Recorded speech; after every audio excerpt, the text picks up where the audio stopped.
রাদিয়াল্লাহু তাআলা আনহুকে একটু পানি পান করায় দিলেন। মা ফাতেমা জিজ্ঞেস করলেন, নবী গো, হাসানকে মধু পান করালেন, হোসেনকে পানি পান করালেন, কারণটা কি? আমার নবীজি ডাক দিয়ে বলতেছেন, মা ফাতিমা, আমি হাসানকে মধু পান করে সতর্ক করে দিলাম, আমার ওফাতের পর 61 হিজরিতে আমার আল্লাহ তাআলা আমার বন্ধুগণ হুসাইন এবং হাসাইন দুই ভাই আল্লাহ রাস্তায় ব্যয় হবে। হাসান রাদিয়াল্লাহু তাআলা আনহু, তার আগে আমার বন্ধুগণ তার অনুসারীরা তাকে ভালোবাসবে। এর মধ্যে এমন কিছু মানুষ ষড়যন্ত্র করে বিষ পান করায়া শরবতের মাধ্যমে তাকে শহীদ করে দিবে, লীল হয়ে যাবে। এই জন্য আমি সতর্ক করে দিলাম। আর হুসাইন রাদিয়াল্লাহু তাআলা আনহু একটু পানির জন্য কারবালার প্রান্তরে শহীদ হয়ে যাবে, এতটুকু আমি সতর্ক করে দিলাম। আমার বন্ধুগণ, এবার আমার রাসূল বললেন, ফাতিমা, একজন ব্যক্তি দরজার সামনে দাঁড়িয়ে আছে, দরজাটা খুলে দাও। এবার ফাতেমার দরজা খুলে দেখে বিশাল বড় একজন লোক, যার মাথা হলো আমার বন্ধু আসমানে, পা হলো জমিনে। পরিচয় জানলেন, বলে আমি আজরাইল। ফাতেমা আবার দরজাটা বন্ধ করে দিলেন, না না, আমার বাবার কাছে আমি আপনাকে আসতে দেব না। এবার আমার নবীজি ডাক দিয়ে বলতেছেন, মা ফাতেমা, এই ফেরেশতা যার বাড়িতে যার কাছে একবার যায় তার সন্তানেরা চিরদিনের জন্য এতিম হয়ে যায়। ও মা, তুমি তাড়াতাড়ি দরজাটা খুলে দাও। সালাম দিয়ে প্রবেশ করলেন অনুমতি নিয়া। এবার জিজ্ঞেস করলেন, নবী গো, আপনি কেমন আছেন?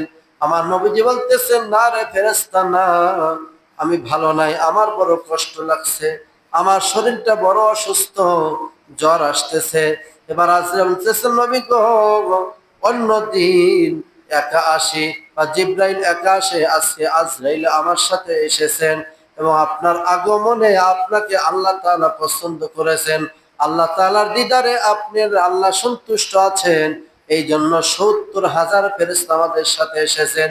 কিন্তু নবী গো, আপনার সম্মানে আমার আল্লাহ বলেছেন, আমার বন্ধু যদি অনুমতি দেয় তাহলে জান কবজ করবা, অনুমতি না দিলে জান কবজ করবা না। আমার নবীজি বলতেছেন, জিবরাইল, আজরাইল, আমি যদি অনুমতি না দেই বলে তাহলে আমি ফেরত যাব। ইয়া রাসূলুল্লাহ, আপনি তাড়াতাড়ি বলুন অনুমতি দিবেন কিনা। আমার নবীজি বলতেছেন, ঠিক আছে, অনুমতি দিলাম। আমার নবীজির বুকের উপরে শুধু আজরাইলের একটা হাত, যে হাত দিয়ে কোনো মানুষের জান কবজ করে নাই। আজরাইলের 1,00,000 মুখ, 1,00,000, 2,00,000 হাত আছে, এর মধ্যে একটা যা আমার বন্ধুর ডান হাতটা আমার নবীর জন্য স্পেশাল রেখে দিয়েছিল, সে হাতটা আমার নবীজির বুকের উপর আস্তে করে রেখে দিয়েছে। আজরাইল জিজ্ঞেস করল, নবী গো, ইয়া রাসূলুল্লাহ, ইয়া হাবিবাল্লাহ, আপনার কি মনে কোনো কষ্ট দিচ্ছে? আপনার কষ্ট হলে বলবেন। আমার নবী বলতেন, লা সাকরাতুল মাউতি হাক্কা, অবশ্যই মৃত্যু সত্য, এর যন্ত্রণা আছে। আজরাইল, আমার মনে হচ্ছে উহুদ পাহাড়টা আমার বুকের উপরে তুমি চাপাই দিয়েছ। আল্লাহু আকবার বলে এত কষ্ট বুঝতে হচ্ছে আমার, উহুদ পাহাড়টা আমার বুকের উপরে চাপাই দিয়েছ।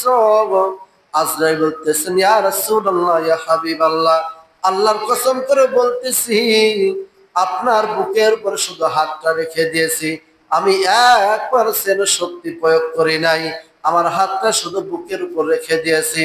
আমার নবীজি বলতেছেন, এরপরে আমার এত কষ্ট হচ্ছে। আমার নবীজি চোখের পানি ফেলে কাঁদতেন। মৃত্যুর সময় উম্মতকে বলে না, আমার নবীজি 2 হাত আজরাইল ধরে বললেন, আজরাইল, তোমার যত শক্তি আছে যত শক্তি খাটাও, আজকে আমার জান কবজ করো, কথা দিতে হবে আমার গুনাহগার উম্মতকে তুমি কষ্ট দিবা না। রে আজরাইল, বলো, যত মন চায় আমার কষ্ট দাও, আমার গুনাহগার উম্মতকে তুমি কষ্ট দিবা না। আমার যে কষ্ট হচ্ছে, না জানি আমার গুনাহগার উম্মতের কত কষ্ট হবে। আজরাইল তখন বললেন, নবী গো, যার আমি কথা দিলাম, আপনার পেয়ারা, আপনার আশেক বান্দা, আপনার আশেক উম্মত যারা হবে,